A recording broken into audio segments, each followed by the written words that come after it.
Boa noite, meus irmãos. Essa noite, de um frizinho gostoso, né?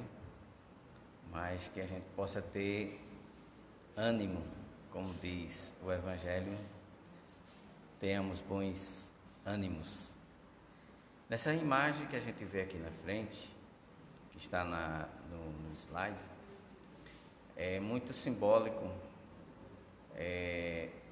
Jesus entre dois ladrões, né? Os dois criminosos. E o destaque seria para Dimas, que é considerado o bom ladrão, porque ele reconhece naquele momento as suas falhas e se coloca no lugar do errante. E Jesus o abraça da melhor maneira que a gente sabe como é a passagem do Evangelho. Então, no capítulo 11, esse item 14, a gente vai conversar um pouco sobre ele, que é sobre a caridade para com os criminosos. Quando a gente fala criminosos, a gente fica meio arrepiados, né? Porque na mente da gente já vem as pessoas que são indignas de qualquer situação de bondade por nossa parte. Mas o Evangelho, ele traz para a gente, na sua introdução, né, do item 14, esse parágrafo bem interessante para a gente abrilhantar a noite. A verdadeira caridade constitui um dos mais sublimes ensinamentos que Deus deu ao mundo. Completa fraternidade deve existir entre os verdadeiros seguidores da sua doutrina. Há mais de 2000 anos que o Cristo vem e está entre nós através dos escritos, com o manual da vida eterna, que é o Evangelho. E esse Evangelho, como sempre a gente comenta, é repetido e repetido, mas a gente tem uma pouca sensibilidade nas palavras que lá estão escritas. Quando a gente vê algumas obras de Emmanuel, que fala do cristianismo, a gente percebe que aqueles guerreiros, os primeiros cristãos, como a fé dele era fervorosa, e quanta maldade existia naquela época. Hoje a gente pode considerar que nós estamos bem mais civilizados, que a gente está bem mais educadinho.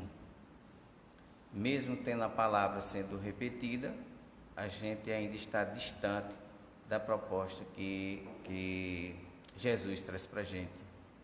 Então, nessa passagem, quando cita que a verdadeira caridade constitui um dos mais lindos ensinamentos que Deus deu ao mundo, isso é muito profundo para a gente ter uma análise superficial, uma leitura rápida.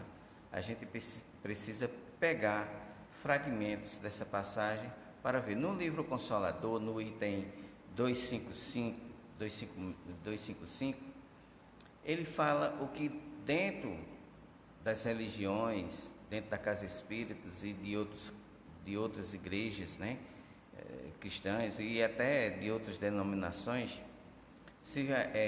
o Consolador ele fala assim: devemos nós, os espíritas, praticar somente a caridade espiritual ou também a material?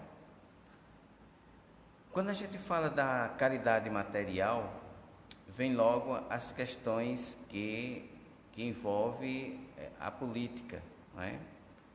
Então, as oposições e até a falta de entendimento, que diz que a caridade material, ela vicia o homem. Então, a gente cria mais pessoas dependentes. Mas aqueles que precisam de algo nesse exato momento, não pode esperar pela caridade espiritual. Então, o que a gente propaga e que está muito firme dentro da doutrina espírita é: fora da caridade não há salvação. E a gente se apega muito ao espiritual, à assistência espiritual. Então, vem a casa espírita para pegar, afastar os espíritos que nos perturbam, né? Afastar as obsessões, se aprofunda no estudo. Mas quando a gente parte para a caridade material, a história muda. Então, muitos irmãos, como falei, de várias denominações religiosas, propagam atividades de rua, por exemplo, cortes de cabelo, feituras de barbas, entrega de donativos, roupas, lençóis. Durante esse período frio a gente vê muito, não é? Muitas pessoas propagando e divulgando esses feitos e pelas ruas entregando. Mas quando se depara em situações difíceis, como uma pessoa entre aquelas que tem uma índole um pouco duvidosa, né, dentro da violência, ou seja, um criminoso, a gente perde aquela segurança em Deus. A gente entrega o donativo às pressas, né, olhando para os lados. Não que a gente vai abraçar, né? A gente sabe que é uma pessoa que está no equívoco, então a gente não vai abraçar essas pessoas. Mas ou você tem a confiança no ato caridoso que você está fazendo, supervisionado pelos espíritos amigos ou por Jesus, então a gente tem que ter aquela garantia, aquela certeza que a gente está dentro dessa proteção. Mas muitas vezes a gente entrega as carreiras, outras vezes até escolhendo, não vamos entregar na rua aquela sopa, vamos entregar em um abrigo, porque é mais seguro, né? É mais confortável. Mas na rua tem pessoas com mais necessidades. Ou então vai entregar um agasalho, eu não vou ali nos bancos da feira, principalmente aqui em Caruaru, né, que tem feira todo dia, porque ali é muito esquisito e as pessoas lá podem promover algum assalto ou algum arrastão. Então a gente coloca aquilo na alma da gente. A gente alimenta mais essas fragilidades, esses medos do que a própria ação. E quando a gente vai para essa ação, será que a gente vai realmente com o coração? Será que a gente não vai barganhando com Deus? Não, eu vou dar porque está sobrando e ao mesmo tempo eu estou fazendo uma caridade e Deus está vendo. Não é? Então, eu vou doar porque eu doando aos pobres, eu estou emprestando a Deus. Tem até esse fraseado, né? Doar aos pobres é emprestar a Deus. Então veja que barganha a gente promove na vida da gente com coisas simples, que o Evangelho traz para a gente aquela espontaneidade. Ou você dá ou você não dá, mas se você oferecer, que ofereça realmente com o coração aberto. A caridade desinteressada, nesse segundo tópico aí do Consolador, está dentro disso. Será que eu estou dando de forma desinteressada? Né? Será que eu, toda semana, ou todo mês, ou durante o inverno, eu promovendo essas campanhas, será que eu estou construindo algo? Então, raramente a gente encontra pessoas, mas tem pessoas que fazem realmente com o coração. Né? Tem pessoas que vai entregar uma sopa, que vai entregar uma roupa, alguma coisa, realmente oferece com o coração e destemido, né? Vai realmente com a força divina no coração. Mas ainda está faltando mais.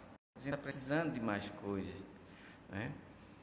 Então, o terceiro parágrafozinho que a gente vai ver lá no Evangelho, ele diz assim, considerai que esses mais repreensíveis, mais culpados do que aqueles a quem negardes perdão e comiseração, ou seja, será que a gente, oferecendo essa caridade, a gente vai ser digno de um maior perdão, do que aqueles que estão ali no meio da necessidade e do crime e das coisas erradas. Então o Evangelho diz assim: eles não conhecem a Deus como conheceis, e muito menos lhes será pedido do que a vós. Ou seja, para a gente que conhece um pouco a palavra, a cobrança é maior do que para eles. Então, tem um ditado que diz assim: até você não conhecer o pecado para você não existe. Mas à medida que você tem o conhecimento, o peso é bem maior. Às vezes eu coloquei essa frasezinha assim, porque às vezes a gente fica acha que está se propagando e ter contato com as pessoas equivocadas, né?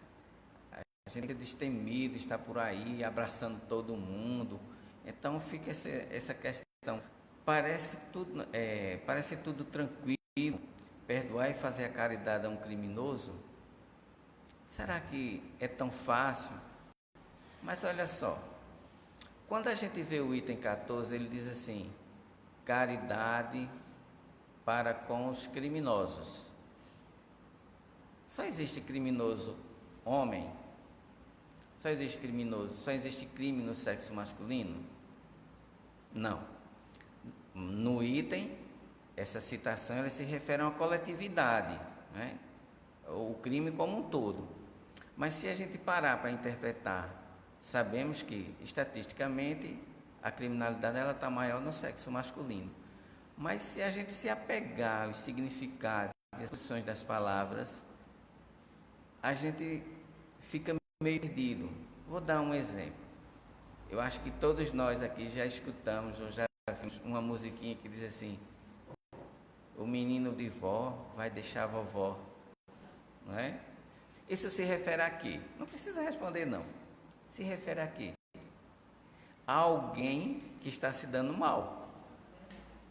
E a gente acha legal, a gente ri. Ou seja, a autopromoção dessas informações. No crime todo mundo tem que se dar bem, ou tem que se dar mal. Será que isso está dentro da proposta cristã? Será que está? Então, a palavra, o uso da palavra, como diz Paulo, né? A letra mata, né? E o sentido da palavra é que dignifica.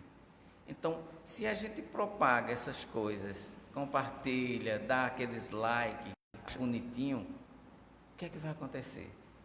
E se torna uma coisa comum, como já está acontecendo. Eu vejo pessoas dizendo: olha aqui, olha que vídeo legal. Será que está legal? Né? Será que está dentro da proposta cristã? Mas essa pessoa, no final de semana, está dentro de um templo. Então, o uso da palavra com sentido. Aquilo que a gente já está fazendo automaticamente a coisa. E a proposta do Evangelho não é essa. A proposta do Evangelho não é essa. Precisamos ter medo ou nos precaver de pessoas equivocadas? Sim, a gente precisa. Mas a gente precisa fazer o que as obras de André Luiz, na assistência espirituais a irmãos equivocados, faz. Faz o bem sem olhar quem, mas se toma as precauções necessárias. Então, no capítulo 20 do livro Os Mensageiros, que está Defesa contra o Mal, olha, se você for ler esse capítulo, você chega lá nesse capítulo e começa lendo e você fica de boca aberta. O diálogo de André Luiz e Vicente, eles ficam, nossa, porque mesmo no plano espiritual existe a defesa contra entidades maléficas. E quem são essas entidades maléficas? Quem são? Nós. Não é isso? Somos espírito ou não? Então desencarnaremos. E desencarnando, a gente leva o quê? As condições que a gente está. Então, do outro lado, ou do lado da gente, que é o plano espiritual, a gente tem entidades que nesse mesmo capítulo ele designa de diabólicas. O que é isso, uma pessoa diabólica? entre a gente. É uma pessoa envolvida em muita maldade, não é assim? Então, lá nesse capítulo, ele mostra um grande aparato para a defesa de uma grande casa de assistência espiritual. Defesa de quê? De criminosos espirituais que tentam invadir. Mas tentam invadir para quê? Para resgatar outros espíritos envolvidos em tramas, envolvidos em perseguições, né? Envolvidos em várias obsessões de todos os tipos, trazendo para a gente aqui. Temos vários irmãos equivocados tentando invadir prisões, delegacias, e para isso aqui na Terra se tem as defesas. E lá nesse capítulo mostra que os espíritos também se defendem. Eles não estão ali abraçando todos aqueles irmãos equivocados, como ele cita, diabólicos, ruins, irmãos equivocados, envolvidos em muita maldade. Ele não sai de lá para ir abraçar todo mundo. Então, nessas invasões, eles usam equipamentos sim, de defesa, né, para afastar essas entidades. Equipamentos que chegam a provocar condições nessas entidades de sentimento de morte, se eles forem tocados. Mas eles não são tocados, eles são amedrontados. E lá, nessa grande casa de assistência espiritual, existe uma bandeira branca, que é a bandeira da paz. Ou seja, está sinalizando que a gente não quer, agredir vocês, a gente não quer perseguir vocês, a gente não quer matar vocês, a gente quer se defender, mas quer te ajudar. Então, se você quiser ajuda, a gente está aqui para ajudar. Então, veja que interessante, a mesma perspectiva material que a gente tem aqui na Terra. A gente precisa sim se defender das maldades. E a gente se defende das maldades através da oração, através das boas condutas, através dos bons pensamentos, para não atrair pensamentos doentios. E ele faz ele conta uma historinha lá, né, que é uma lenda hindu, que é bem análoga para a gente. Ele diz assim que um homem envolvido nos conceitos de Deus no coração, né, com os conceitos de Deus no coração, vai passando, e nesse local, nessa região, tem uma grande serpente, que ela ataca todo mundo, ela morde todo mundo, e as pessoas têm medo, e ela vai atacar esse homem, que ele tem mais força na palavra do Senhor do que fisicamente, né? E quando ela vai atacar de alguma forma, ele consegue segurar essa serpente e, dominando ela, ele pergunta para essa serpente: por que é que você está me atacando? Você não precisa atacar as pessoas. E ela fica com vergonha. Veja bem, isso é uma historinha popular, né? Então ele diz assim: mas por que você está me atacando? O que foi que eu fiz com você? Então você não precisa atacar as pessoas. E ela fica constrangida. E eles soltam e ele segue a viagem, e essa serpente fica muito deprimida. E agora vai procurar se redimir. Ó, já fiz muita maldade. Ela pensa assim: já fiz muita maldade, ataquei muitas pessoas, e agora eu vou corrigir isso aí. E ela sai para a cidade e começa a fazer o bem, a se aproximar das pessoas, e em pouco tempo as pessoas começam a agredi-la, a jogar pedra, de alguma forma mostrar que ela é perigosa demais, e vai agredi-la. E aí não é só uma pessoa, são homens, mulheres, crianças, então ela foge novamente para o seu local, e após algum tempo esse homem, ele volta, e quando olha, vê a serpente toda esculhambada, toda triste, deprimida, e pergunta: mas meu irmão, o que foi que aconteceu? Eu fui para a cidade, corrigi os males que eu tinha feito, e as pessoas começaram a me desrespeitar, a tirar pedras, me xingar e me maltratar, E eu vim para cá e disse, mas minha irmã, veja, eu disse a você que não agredisse as pessoas. Mas você pode manter as pessoas distantes através do seu tamanho, através da sua forma, né? Então não é necessário você agredir as pessoas, mas também você não precisava ir até lá querer abraçar todos, porque todos lhe veem como serpente. Então, é uma historinha simples, mas ela traz um esclarecimento. Então, essas pessoas que a gente percebe que são equivocadas, a gente pode chegar até elas com um donativo ou com uma palavra, com alguma coisa, mas sabendo que ela não é uma pessoa que você vai ficar de costas. Então, porque eu não vou ficar de costas, eu também não vou dar a mão, aí também é demais, né? Então, para que estar com a Bíblia debaixo do braço, para que estar com os evangelhos tudo na cabeça, as coleções de livros cristãos todinho na mão, e eu não tenho essa percepção.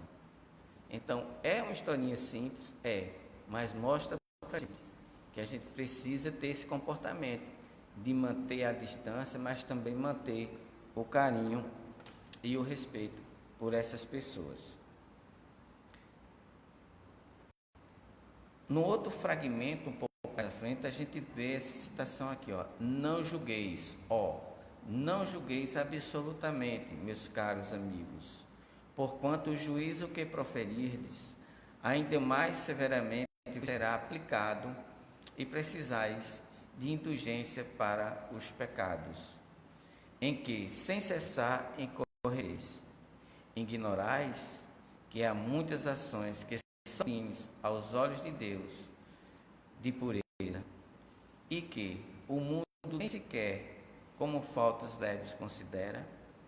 Lembra que a gente falou do pecado? Enquanto não conheço o pecado nada é para mim. À medida que eu conheço, aí tem um peso. Então, assim, às vezes a gente acha que o julgamento divino, ele vai ser só para os bonzinhos, e os bonzinhos dão as costas a outras pessoas. Então, geralmente a gente vê muito e comumente os julgamentos unilateral, ou seja, ela me diz algo e eu já faço todo o julgamento de alguém. Então, raramente a gente vê as pessoas que pegam as duas partes e compreendem e tem uma palavra para os dois. Geralmente o mais comum é alguém me fala e eu reproduzo e eu já jogo todas as minhas forças negativas naquela pessoa sem nem mesmo conhecer. Então, o crime não é só do outro, o crime é nosso também. Então, a gente, aos olhos de Deus, no nosso meio, existe muita coisa que para a gente ainda acredita que seja normal, mas é um grande crime para com a natureza, para com o próximo, para com Deus. Então, essa percepção, que também no Evangelho, nesse capítulo, ele fala assim das minúcias, que a gente não vai se apegar às minúcias das palavras, do sentido, mas a gente precisa conhecer essas situações, né? E fazer uma comparação para quê? Para que o Evangelho não continue nessa repetição desesperada e a gente sem fazer nada, sem uma mudança de percepção.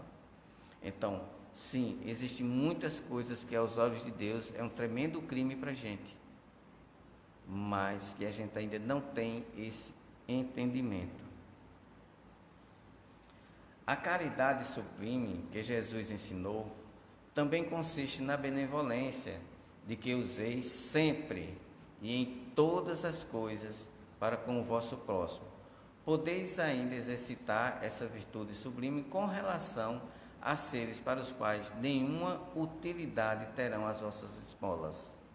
Veja que coisa forte. Mas que algumas palavras de consolo, de encorajamento, de amor, conduzirão ao Senhor. Foi essa semana, não foi? A gente teve uma experiência bem interessante. A gente promoveu uma determinação e prometeu uma pessoa que ia dar eu vou dizer, mas não é autopromovendo não, tá, gente? A gente promoveu uma açãozinha, que é uma açãozinha aos olhos de Deus, é nada, porque os débitos da gente é bem maior, e a gente prometeu um cobertor à pessoa. E a pessoa disse, olha, eu lhe espero até 11 horas da noite. E a gente saiu, e um monte de coisa para fazer, chovendo, porque ontem choveu o dia todo. Choveu, e a gente foi pegar a menina no curso, e depois foi não sei para onde, e deixou dentro do carro uma coberta. Ele disse assim, não, a gente vai ter que levar. Quando foi umas 10 horas, não foi? Umas 10h30 mais ou menos, a gente foi, e a pessoa estava em pé, esperando. Aí, Edna disse assim, ó, ele está em pé. Aí quando eu buzinei, parei o carro, ele veio. Mas ele fez tanta alegria, não foi? Com uma coberta, gente, usada. Era o que a gente tinha. Uma coberta usada. Ele pegou, botou no rosto e disse, mas está tão cheirosinho, está tão cheirosinho. Ficou doidinho, veja. Uma coisa besta. Estou dizendo para vocês, não autopromovendo. Dá para entender, né? Aqui para os amigos também da internet. Não é uma autopromoção. É porque, às vezes, uma coisa que a gente nem acredita que o outro vai estar. Então, veja, de 7 horas, não foi? 7 horas até 10h30 da noite, esperando por um cobertor. É necessidade. E o ambiente em que essa pessoa se encontra é um ambiente duvidoso, mas a pessoa é do bem. Em 2 palavras contou a história, não foi? Uma história triste. Que a pessoa também tem participação na história. Mas assim, só para a gente fazer uma analogia da coisa, que não é o gesto material, mas às vezes é o coração que aquela pessoa recebe, a forma que ela recebe. Às vezes a gente vê companheiros fazendo uma doação e tem algumas atitudes meio rude. Por exemplo, não, a você não, daqui a pouco. Ou então, isso não tem mais não. É necessário a gente falar desse jeito? A gente pode falar de outra forma, né? Ô meu irmão, olha, vamos ter um pouquinho de paciência, porque tem outras pessoas aqui e sobrando eu te dou. Não é mais, mesmo que não sobra, mas você dá uma confiança à pessoa. Seja lá aquela pessoa quem seja, né? Porque a gente tem esse contato e a gente sabe da índole dessas pessoas. Mas eu até anotei aqui um fragmento de uma. Vocês vão perceber, algumas pessoas aqui vão perceber e vai saber de que eu estou falando. Esse entendimento da palavra, né? Às vezes a gente está dentro de uma história, mas não sabe o conteúdo da passagem. Essa pessoa mesmo, do lençol mesmo, até a gente oferecer, a gente não sabia de onde veio, para onde foi, quem era, o nome. A gente não sabe nem o nome da pessoa. Mas em 3 palavrinhas, a gente conheceu a pessoa todinha. Então, quando eu escrevi aqui esse fragmento, ó. Tem gente aqui que vai saber na hora de que se trata. Quando diz assim, ó. No mundo triste de onde eu vim, nada disso tem valor. Nele tudo se embrutece quando tem um grande amor. Já pegaram? Pegou ou não? Isso é uma música. Mas a gente pega, qual é o fragmento que a gente fala, que a gente pega? Grande amor. Pronto. A gente esquece o resto. Então, nesse pequeno fragmento, tirando o grande amor, está escrito dor, sofrimento, necessidade, falta de comida, dinheiro, a pessoa morando em uma região de violência, violência familiar, violência urbana. Então veja, a gente só pega o grande amor. E lá embaixo tem um restante. Eu sei de qual, mas eu estou com medo de errar. Aí eu vou ler. Você um dia vai saber que eu te amei como ninguém. Minhas lágrimas reclamam, elas dizem no meu pranto, que os brutos também amam. Então, aí é referente ao amor. Aí sim é o amor. Mas para chegar a esse amor, ele descreveu o quê? As condições de preconceito. Esqueci de falar isso.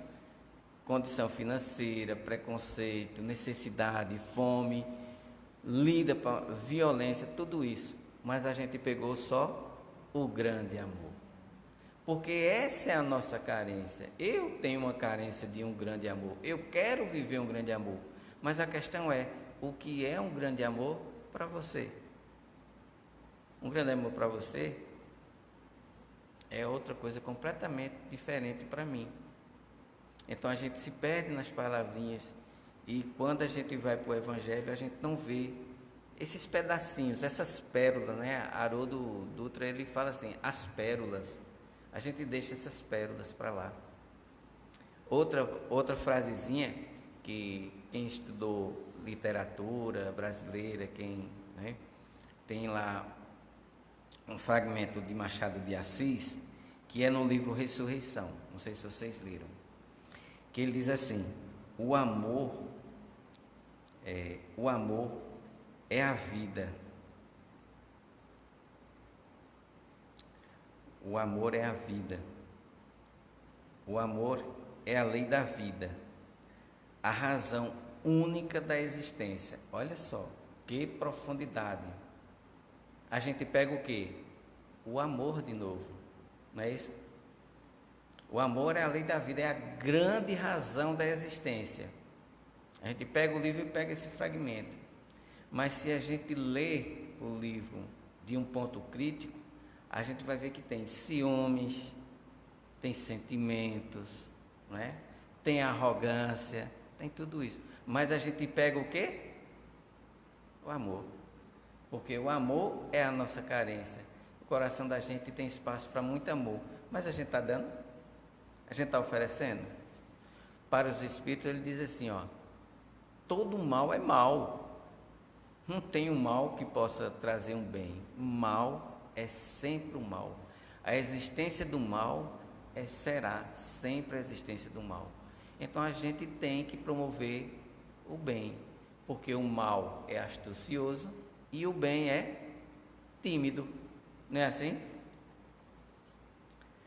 Lá no livro Caminho, Verdade e Vida, no capítulo 110, que é uma psicografia de Emmanuel, é uma psicografia de Chico pelo Espírito Emmanuel, ele diz assim, ó, os criminosos arrependidos, os pecadores que se voltam da carne para o bem, os que trincaram o cristal da consciência, entendem a maravilhosa característica do verbo começar. Então, não temos o pecado, somos inocentes. Conhecemos o pecado, somos culpados. E dentro da culpa a gente faz o quê? Sempre há o tempo para começar. E como é que a gente começa? Com grandes obras? Não. A gente não começa com grandes obras. A gente começa dentro da casa da gente.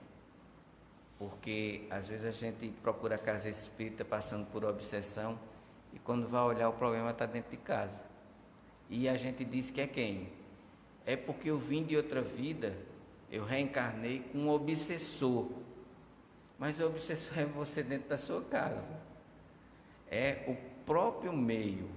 Porque, olha, se tem coisa complicada de resolver, é família. Então a gente não precisa de obsessor de outro canto, não. No meiozinho da gente ali, a gente sabe que tem muitos problemas. E por quê? Naquele meiozinho, quem sabe não tem algum criminosozinho, não é? Algum criminosozinho do passado que está ali junto da gente. Então a gente exercitar essa caridade no seio familiar é muito bom. E ter o entendimento é melhor. Não é assim que funciona? Ou não? Estou falando errado? Olha só outra coisinha legal aí. Permite Deus que entre vós se achem grandes criminosos, para que vos sirvam de ensinamento. Evangelho segundo o Espiritismo, 11, item 14. A gente encontra essa citação lá também. Então, se Deus permite que o mal esteja junto da gente, esteja muitas vezes comendo no nosso prato, deve ter um significado, deve ter um sentido. E esse sentido é a gente aprender. Então, Deus permite sim que os criminosos estejam entre nós, para que a gente possa exercitar a paciência, a compreensão, né? E ajudar essas pessoas. E a gente ajuda, não é com essa promoção que a gente vê aí, como a gente citou anteriormente, dos videozinhos e das musiquinhas. É penalizar sim. A gente não está dizendo que tem que abrir as portas, não. Penalizar sim, mas educar. Porque quando a gente vê uma pessoa cometendo um crime, que está envolvida no crime, a gente quer mais que ele se exploda, né? Então, por que a gente não penaliza, mas ao mesmo tempo corrige?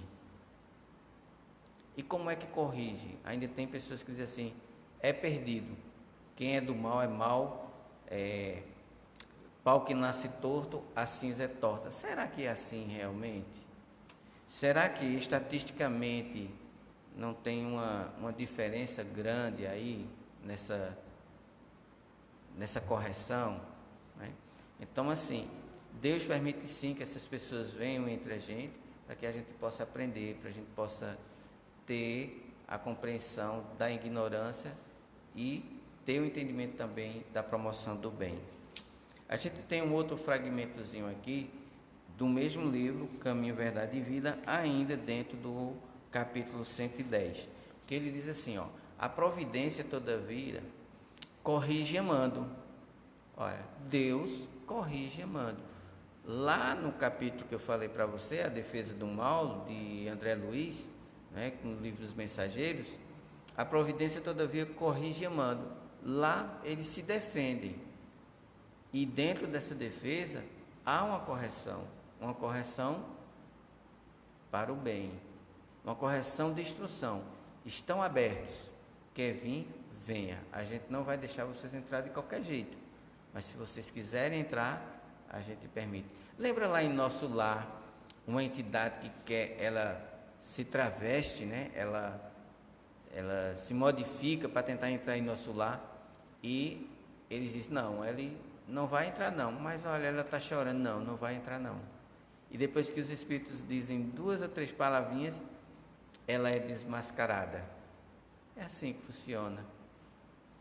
Então a gente encontra lá, não encaminhe os réus a prisões infectas e úmidas, determina somente que os comparsas de dramas nefastos troquem a vestimenta carnal e voltem ao palco da atividade humana, de modo a se redimirem uns à frente dos outros.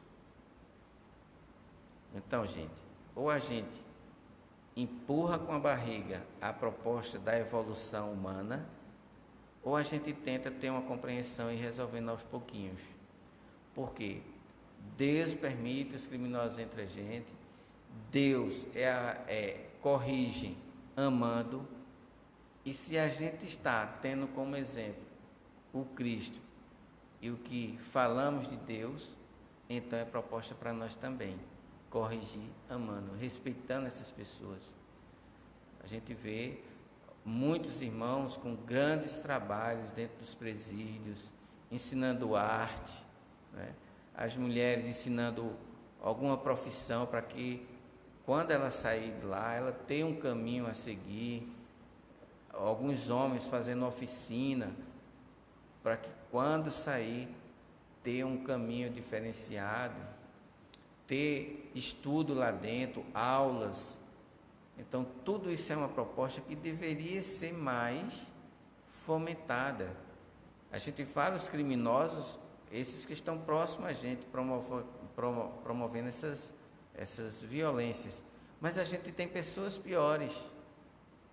Porque um criminoso, na vida dele, ele pode fazer mal, vamos dizer, 50 pessoas. Mas um político desonesto, ele mata muita gente.